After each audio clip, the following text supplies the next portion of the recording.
So good afternoon, and I'm Michelle Watson, and I'm here along with my coworker, Meredith Colozzi, and welcome back for another great session. This session is titled How Reading and Writing Poetry Can Make Better Humans. This is a meeting format, which has been different from us this morning. So we want it to be interactive. Please keep your microphone muted, but Lynn really wants interaction throughout this time. So you can use the raise hand function. You can put some questions in the chat and Meredith is going to handle that, or, go ahead and speak up. You may want to grab paper and pen or pencil or a note page in your tablet or computer, or if you downloaded the program, we did have space on that for that as well. So now I'd like to introduce Lynn Schmidt. Lynn is the grandchild of a Holocaust survivor and a therapist with a focus in trauma and healing. They obtained their Master of Social Work in 2020 from the University of New England with Trauma-Informed and Emotion-Focused Therapy 1 certificates. They are a 2025 Maine Literary Arts Fellow and the author of Dying Dog Poems, The Unaccounted for Circles of Hell, Dead Dog Poems, and Gravity. Lynn presents regularly with state branches of NASW and NAMI on topics related to poetry, mass casualty events, and service dogs. So now I'd like to turn this over to Lynn so we could get started. Hello, everyone, and thank you so much for being here. I just gotta be able to share my screen here in a moment. There we go.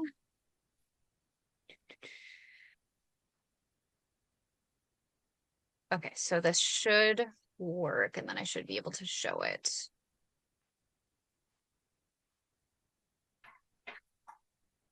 From beginning, there we go. All right, so let's dig right in. So what to expect today? We are going to be doing a little bit more of an introduction. We're going to do a crash course through poetry basics in case nobody even knows what a poem is here. We're going to do some reading poetry, an open discussion. That is where people will be invited to unmute themselves, raise their hands, we'll call on you. And then we're going to be writing poetry. So if you are participating today, the hope is that maybe you'll generate a poem or two. I'll have some book recommendations for people who are starting to experiment with poetry a little bit, as well as prompts. We'll have a quick question and answer. And then if there's time, we'll also do a little bit of a grounding exercise because we are going to be talking about some pretty difficult topics today.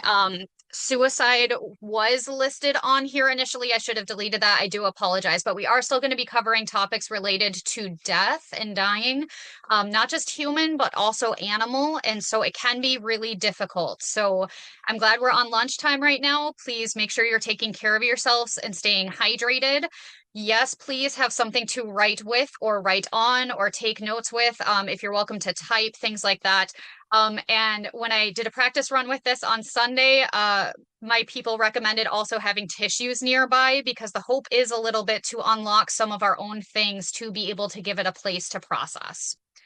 So a little bit about me. As you heard, I am the 2025 Maine Arts Fellow, and I was the finalist for the Maine State Poet Laureate last iteration. They're currently reviewing Maine State Poet Laureate applications currently. And I am also the founder of Abortion Chat. Abortion Chat's primary focus is really being able to share our stories and try to normalize conversations, very similar to how NAMI tries to normalize conversations around mental health. It's really important that we have avenues to talk, to process, and sometimes we can't always find the words. And that is an arena where poetry comes into play. So some poetry basics. National Poetry Month is actually next month. And there is a challenge. It's known as NaPo Write Mo. It's National Poetry Writing Month. And the challenge is to write a poem every single day of the month. So hopefully by the end of April, people have generated 30 poems. It's a really fun challenge. And it's also a lot of permission to not have perfect poems written. The goal is just to write something every single day. When we talk about poetry, we'll often talk about stanzas. Stanzas are the chunks of text. We talk about line breaks. It's when it's going, and then it goes on to the next line. Poetry a lot of the times uses symbolism or metaphor. That's where we will talk about the weight of depression, right? The weight is kind of giving that symbolism a metaphor. It's not actually heavy, but it can feel kind of heavy. It talks a lot of emotion, and then narrators and characters are also a huge component to this. So again, this is really, really basic stuff for poetry. And with that, we're going to go ahead and read a poem. I'm going to see if I can move this so I can fully read. There we go. So the first poem I have for you today is What the Angels Left by Marie Howe. At first, the scissors seemed perfectly harmless. They lay on the kitchen table in the blue light. Then I began to notice them all over the house, at night in the pantry, or filling up bowls in the cellar where there should have been apples. They appeared under rugs, lumpy places where one would usually settle before the fire, or suddenly shining in the sink at the bottom of soupy water. Once, I found a pair in the garden stuck in the turned dirt among the new bulbs. And one night under my pillow, I felt something like a cool long tooth and pulled them out to lie next to me in the dark. Soon after, I began to collect them, filling boxes, old shopping bags, every suitcase I owned. I grew slightly uncomfortable when company came. What if someone noticed them when they were looking for forks or replacing the dried dishes? I longed to throw them out, but how could I get rid of something that felt oddly like grace? It occurred to me finally that I was meant to use them, and I resisted a growing compulsion to cut my hair, although in moments of great distraction, I thought it was my eyes they wanted or my soft belly. Exhausted in winter, I laid them on the lawn. The snow fell quite as usual without any apparent hesitation or discomfort. In spring, as expected, they were gone. In their place, a slight metallic smell and the dear, muddy earth. And so, as promised, we are going to open this up a little bit to conversation.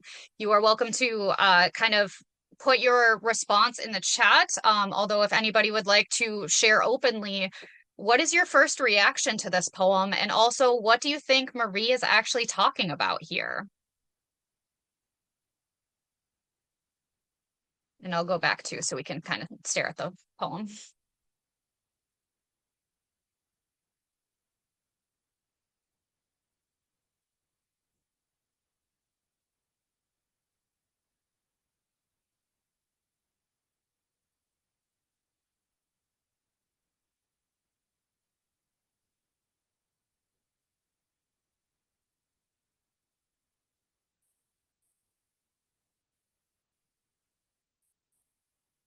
So someone in the chat said it reminds me a lot of shame.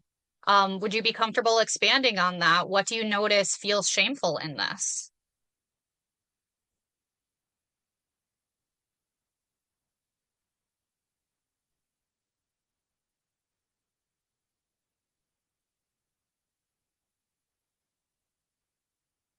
The fear of others knowing what the person may be struggling with. Wonderful.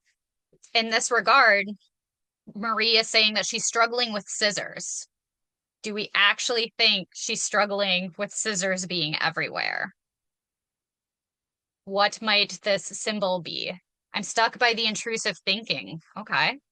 Can you speak a little bit more about the intrusive thinking? What are you picking up there?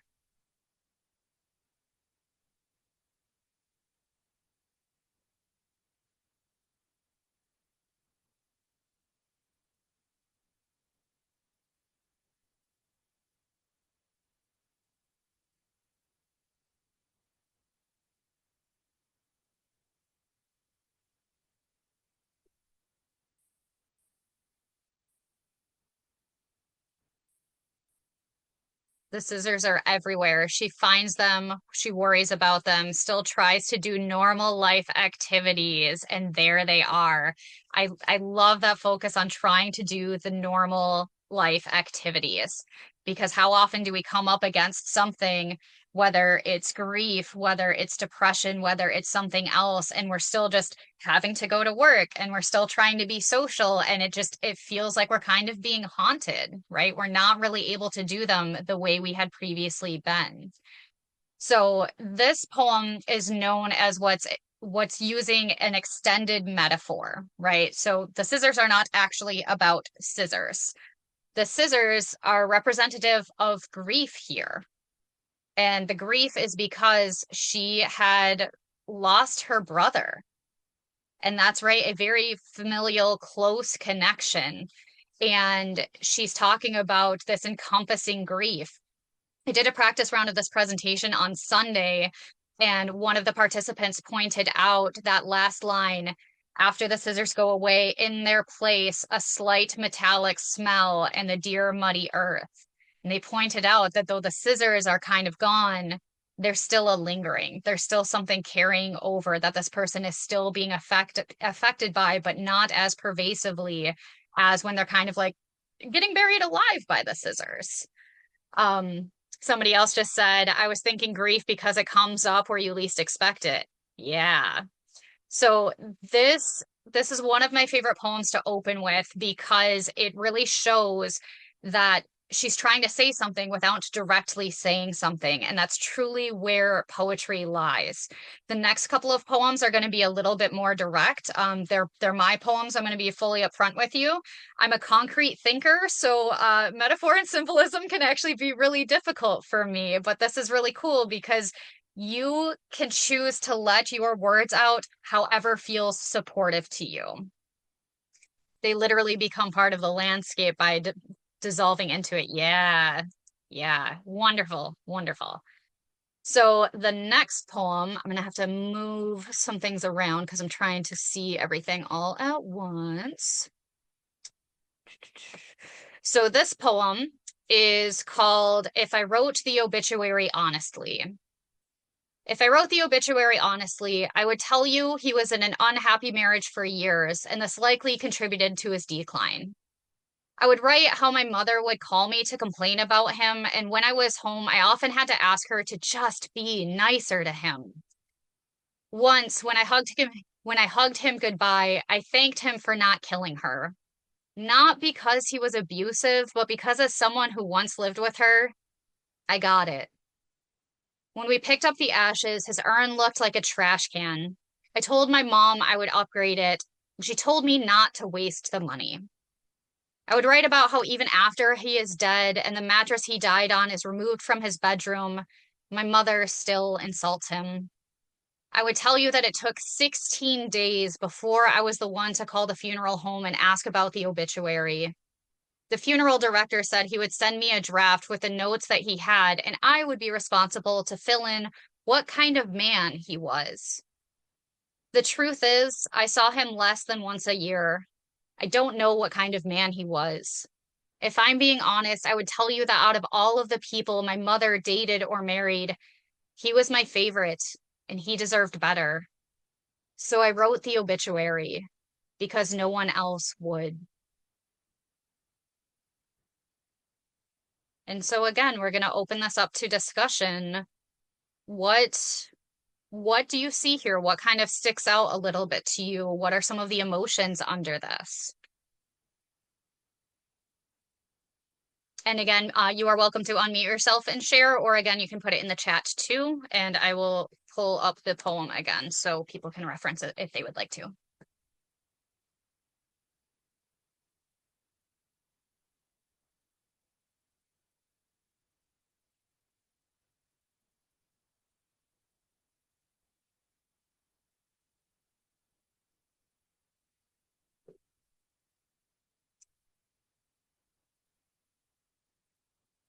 I'll just talk instead of writing in the chat if that's okay.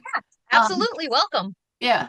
I love the title of your poem, and I just wonder how many of us can relate to the title of your poem. And it immediately made me think of when my family tasked me to write my father's obituary because nobody in the family liked him, and I'm like, this is so mean.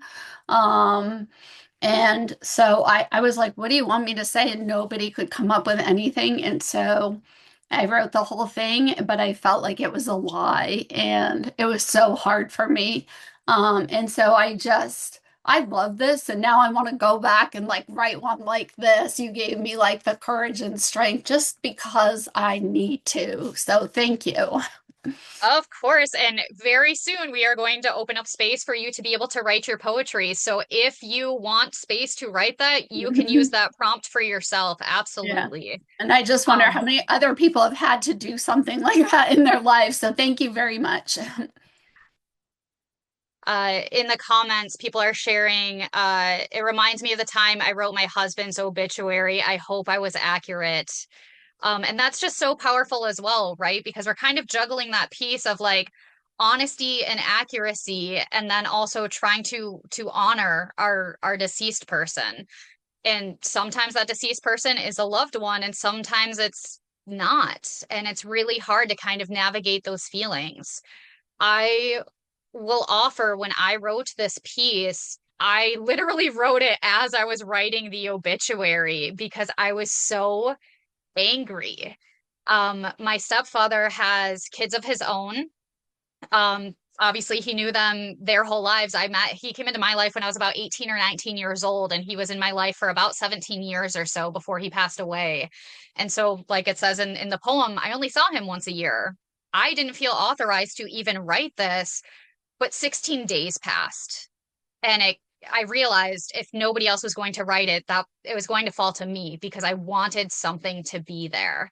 And so I was writing the obituary, and then I was just holding on to so much anger. I could literally just feeling like bubbling over.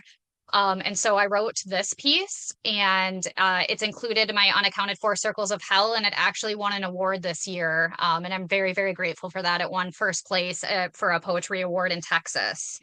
Um, but so very different griefs between the first poem, and again, that imagery of scissors, and then a little bit more of a concrete, direct poem, just saying, like, this is really frustrating and really sad all at the same time.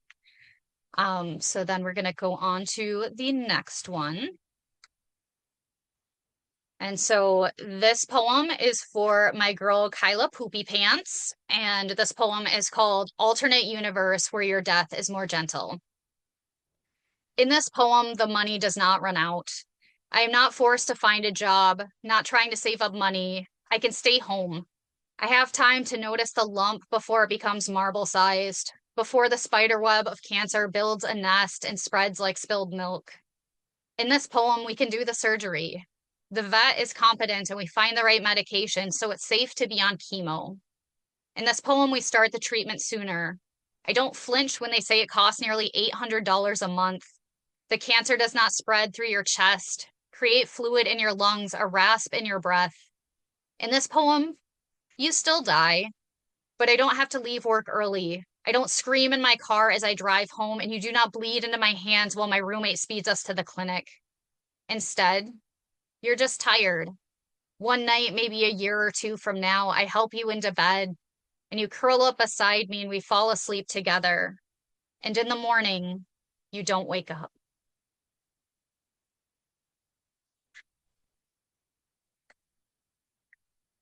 So what do you notice about this poem? Or Um, even how is it different from the others? Yes, absolutely. Sorry, I can just Nope. I'll just speak instead of typing. This one really hits me because I see in this poem it's like you're or I assume I feel that you're talking about the things that could have happened, the way things could have been different. And this one really hits me because I very tragically and suddenly and traumatically lost a very young cat last year, 4 years old. And I see this, I say to myself, was there something wrong? Did I miss something? Could I have done something different? But I mean, I couldn't because it was sudden and tragic and in the house, and I didn't even know, and he seemed fine. So yeah, that's this one really hits home for me, and I can see that. I can see feeling that way because that's even to this day, a year later, I still feel the same way. Yeah. Did I miss So something? Could I have done something different?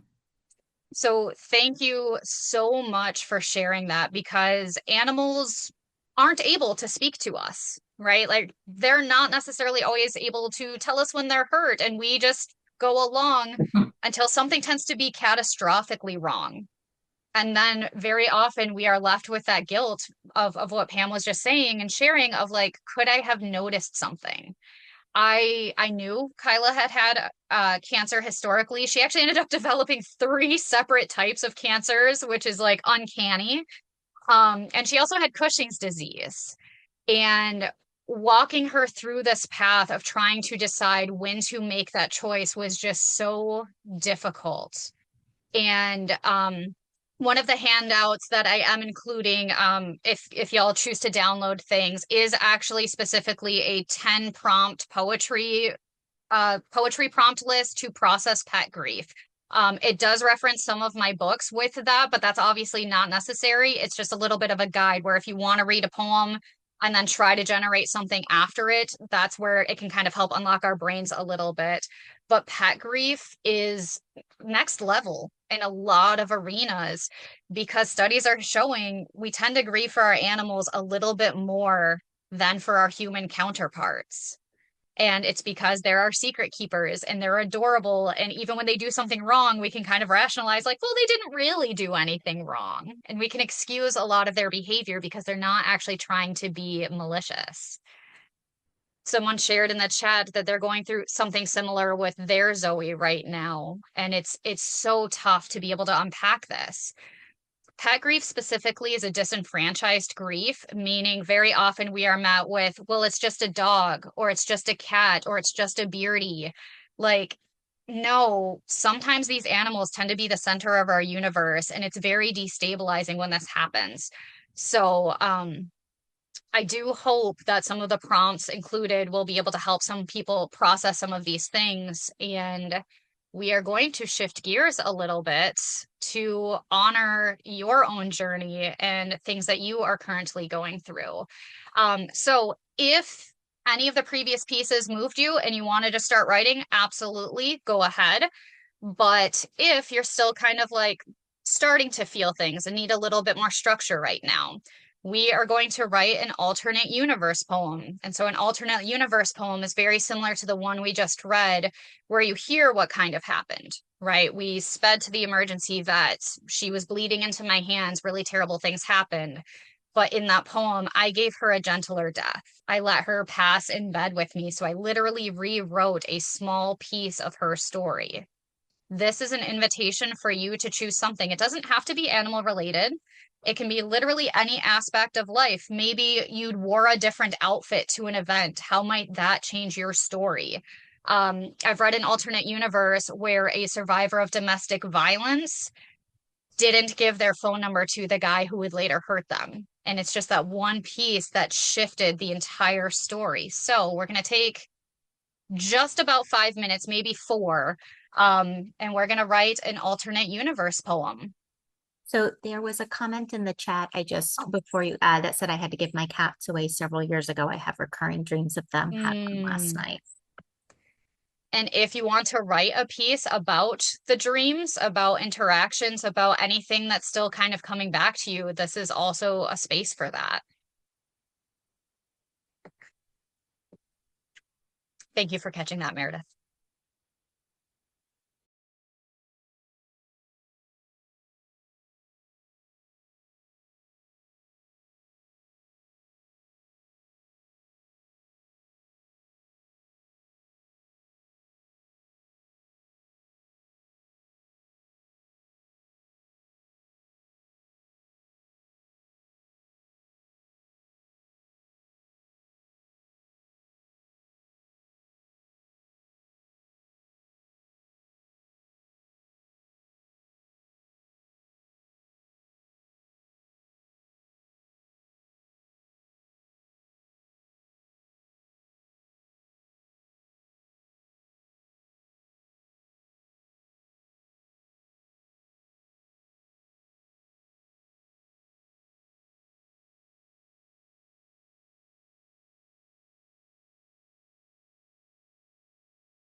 And as we continue to be in writing mode, I am also going to offer the next prompt, which is write a poem about grief.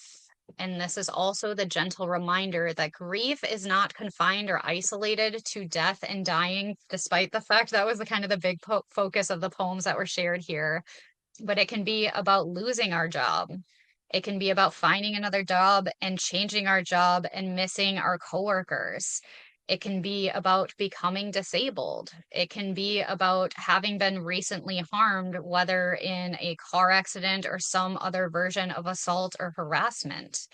And so between these two, feel free to keep writing. And those are the options. And we're going to add just about 4 more minutes onto writing time.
Just offering a quick time check. We have about 1 minute left of the writing exercise.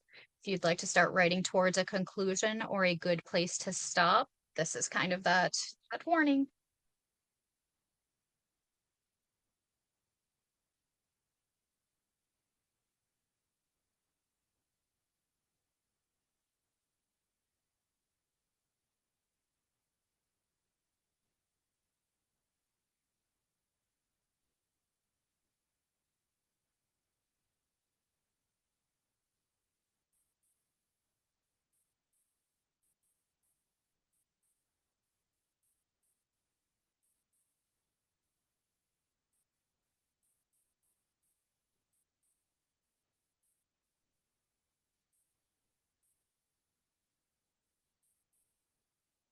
And then comes my absolute favorite part of any presentation. Is anyone willing to share what they just wrote? And so again, if you typed your piece up and want to throw it in the chat so we can all see it. I think I just saw Lynn raised her hand. Yeah, we have a volunteer. Lynn, the floor is Yes, yours. thank you. I don't have a title yet, but Gina, In this alternate universe, I listen to you instead of dismissing you. I find resources to help you instead of tucking it away. I take the time to really understand what you're trying to say. I talk to you on the phone for hours at a time, laughing, crying, and sharing everything about our lives. We become even closer as we become older, and we age gracefully together. I miss you, my sister. That was beautiful. Thank That was you. so beautiful. Thank you for sharing. Yeah, thank you.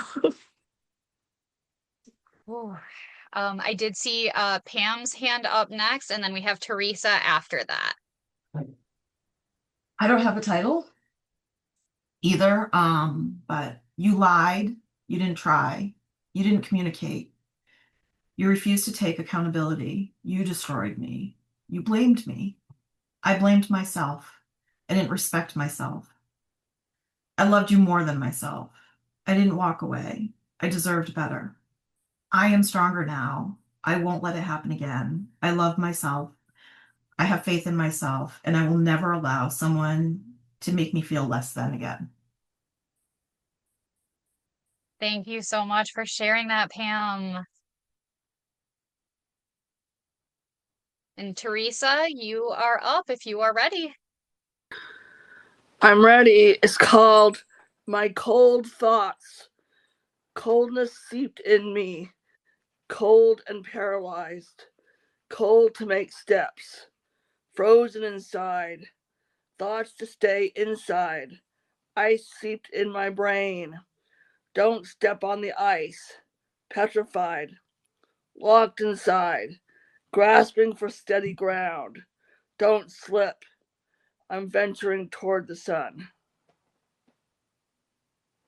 Beautiful. Beautiful work, everyone. We do have time, I think, for one or two more people to share if anyone else is interested.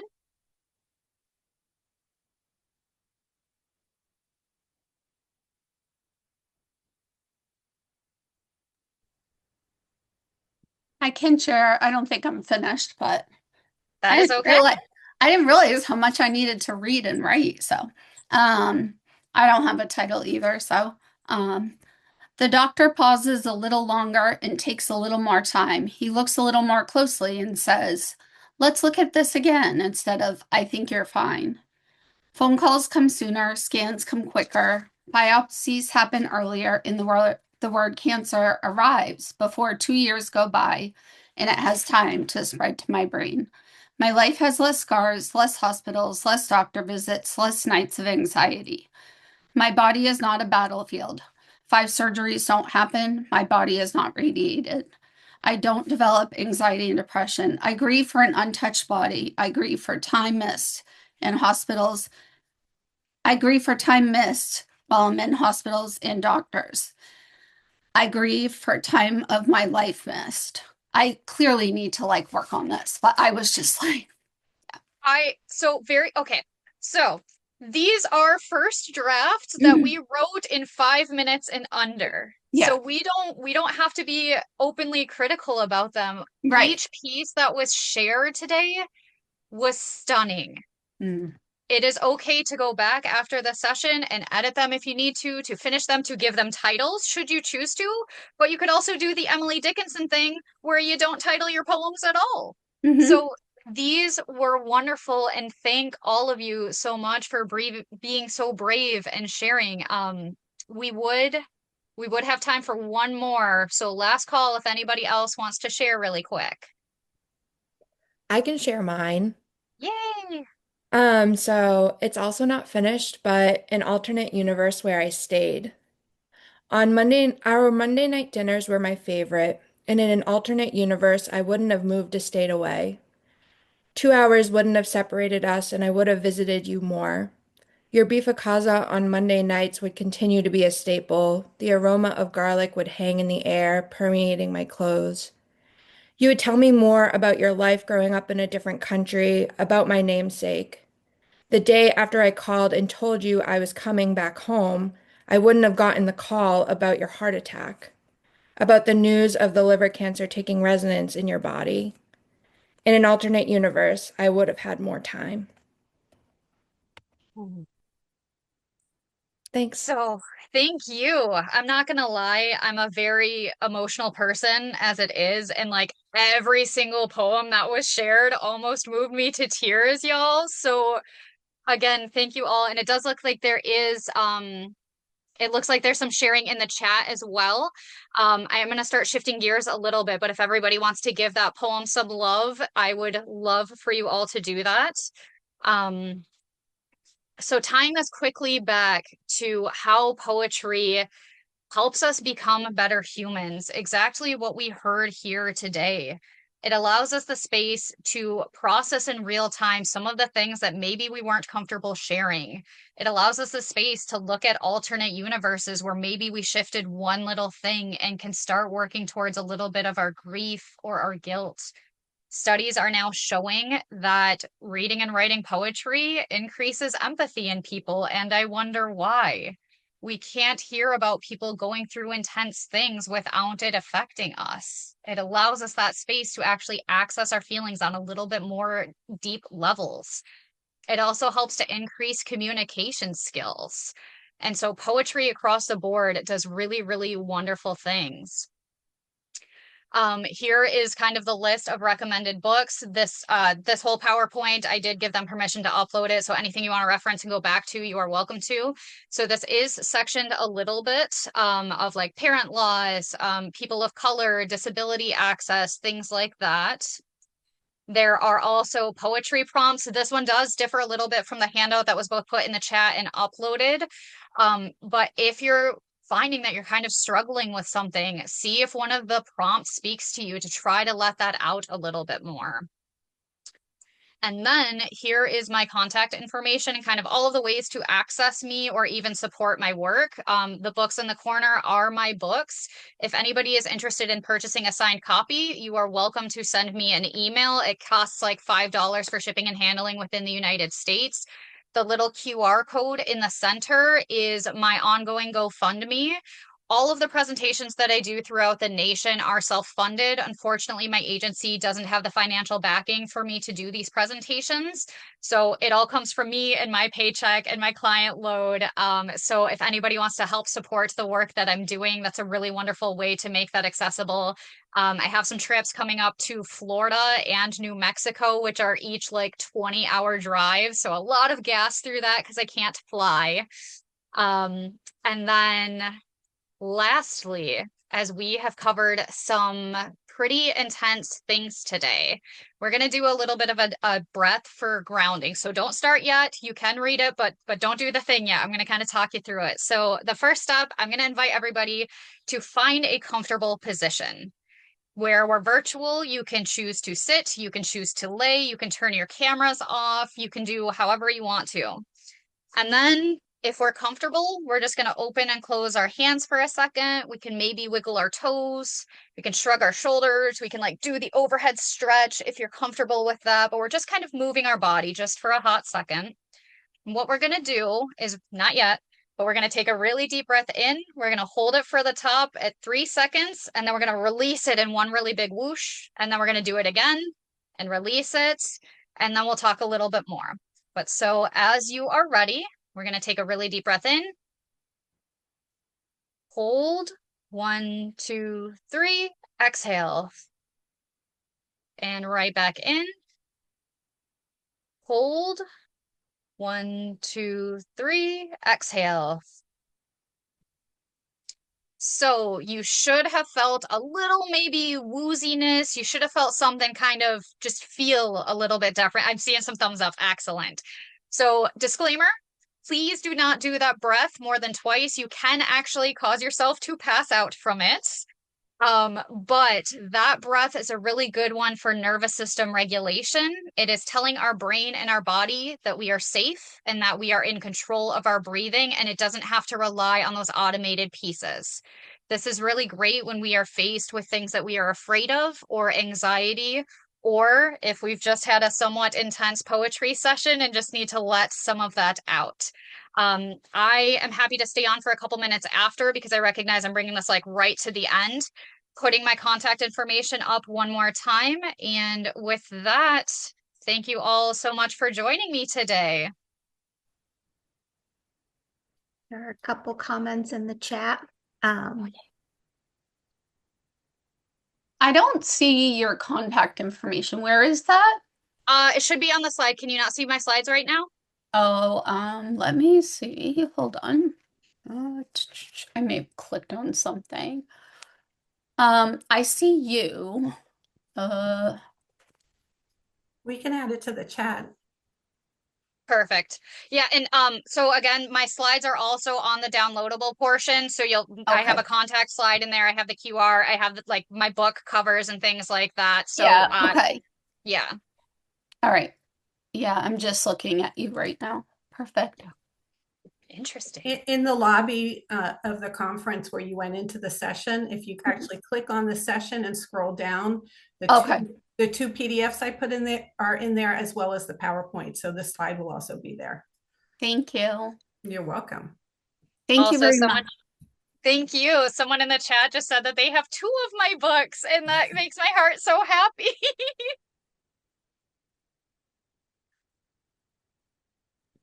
How did you get into like writing for mental health? Because I would have lost my mind if I didn't. Mm-hmm. So somebody also in the chat real quick just asked where's the best place to purchase books. If you want to support me to the best of capacity, ordering directly through me, so sending an email, I can do PayPal or Venmo, but they are available on barnesandnoble.com, and many local bookstores, if you use our online store, should be able to access them as well. You can get them on Amazon. Amazon's kind of the devil. But so that's your choice. But so I got into writing because in 2017, actually 2017, this day, I might cry. My dog was diagnosed with a terminal cancer. On top of the fact that the dog who I read the poem about today had also been diagnosed with cancer. And so I was just not doing well. During that time frame, I also was on it off and on again relationship, and the gentleman ended up getting engaged, and then he came up to see me and go snowboarding, and he kissed me. And that's pretty much what Gravity is about, is me just like losing my mind. I just couldn't deal with life. I was starting grad school. I was getting into all of those things, and I just genuinely needed somewhere to put all of those feelings. And I don't think I would still be alive if not for poetry. Because it very genuinely, even in the spaces of therapy and things like that, when I wasn't in therapy sessions, I had a place that I knew was safe to put those feelings. I could talk about the really ugly aspect of things. I could talk about the anger that I was feeling. I could talk about the vets not being competent in getting the medications correctly so we could treat the cancer. I had somewhere I could put all of those things. And my best guidance, both as a therapist and as a human, is use the page. Write out what you need to write out. And then if you are engaged in therapy and things like that, bring it to your therapist and they can help you process it a little bit more too. Not everything that we write is meant to be published. Sometimes it's just meant for us and to get those things out of us. But I fell into mental health and writing because it's what kept me on the planet. That's awesome. Yeah. I personally, I'm a journaler more than a poetry person. Like I journal every day, and I do go to therapy, but my therapist wants me to write like when I'm affected by something or upset by something. I didn't do it for like the first few years. I'm like, why? And then I started doing it and I could see why. It's because those things are connected to everything. So I get it. And as far as emotions in poetry, I used to teach middle schoolers, and every year it was their favorite unit that got them connected into writing. So I totally understand what you're saying about poetry and writing, helping them. Yeah. Thank you. Thank you all so much for being here. And for those of you who shared both in the chat and out loud, that was really wonderful. Thank you so much, Lynn. This is a very different session than we've offered in our virtual conferences before. We haven't had this interaction, and I think it went really, really well because a lot of this stuff may be hard, and I just suggest that everybody take some time. If you need to go outside, go for a walk. I love that you did the breathing exercise at the end, but this can be really hard. So I want to make sure everybody takes care of themselves. It's a good time to share that NAMI New Hampshire has an information and resource line and an email you can reach out, and we always remember that there's 988. So I want to thank you for joining the session today. Please keep an eye out. At the end of the day, you'll get an email that will have an evaluation link, as well as a place you can download a certificate of participation or attendance. So if you need that, that's where you will find it. We will have this recording available on the NAMI New Hampshire website later this week, as well as the NAMI New Hampshire YouTube channel. So coming up next at 1 o'clock, we have Neuro-Inclusive Leadership with Pasha Marlowe, which is going to be fantastic. So we hope to see you there. And then just a quick reminder that we had puzzles, virtual puzzles that you can do. So if you go into the lobby and into any of the sessions, we've uploaded those links for them, and you can do those while you're listening or later today. So thank you all for being here very much, and we'll see you at our sessions later this afternoon. Thanks again, Lynn. Thank you all for having me.